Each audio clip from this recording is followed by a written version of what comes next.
He embraced the cross, stepped down from his throne and left his crown because we were worth the loss.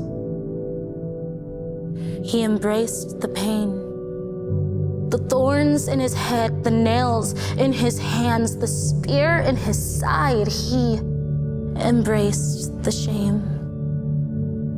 Fully exposed, his arms open, his hands open, his eyes open, all eyes on him.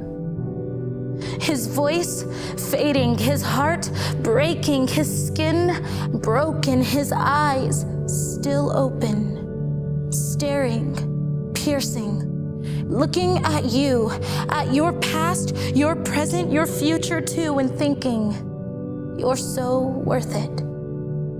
His nakedness before all, to cover your shame, the nails in his hands to know the depth of your pain, his blood screamed, you're worth it. His arms spread out so we'd be within reach of a cross standing so tall and a love rooted so deep. He still says, you're so worth it. Because he saw where you'd stand and he sees where you are. Let the nails through his hands so you could touch his scars and believe he came. He suffered and he bled, his love pouring out with every drop he shed, just because he found you worth it.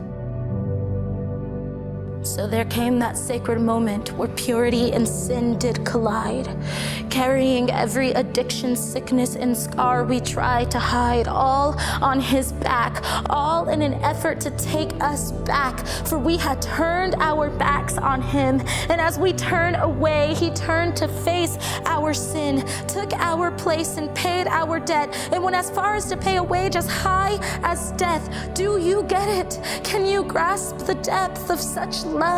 A love that would go as far as to suffer and die for us, a victim so innocent, offering up his own innocence to substitute for our incompetence. Yes, he embraced the cross because he saw beyond that tree.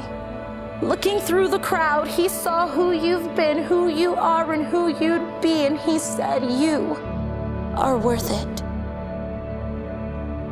You're worth my nakedness as I hang on display, child. This is the evidence of your access to grace. Where you find yourself tainted because of what you did, he says, covered. Where you find yourself vulnerable because of what they did, he says, covered. Where you find yourself exposed before his ever-piercing eyes because you took the bait from the serpent and sought a tree to hide behind, he says, covered.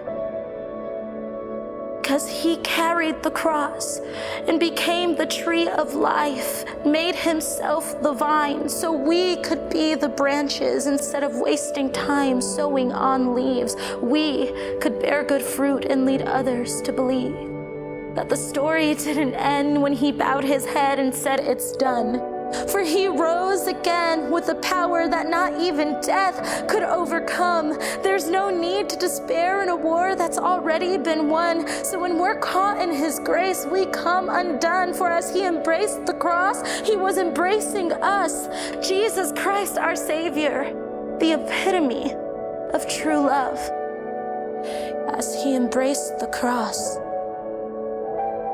he was really embracing us.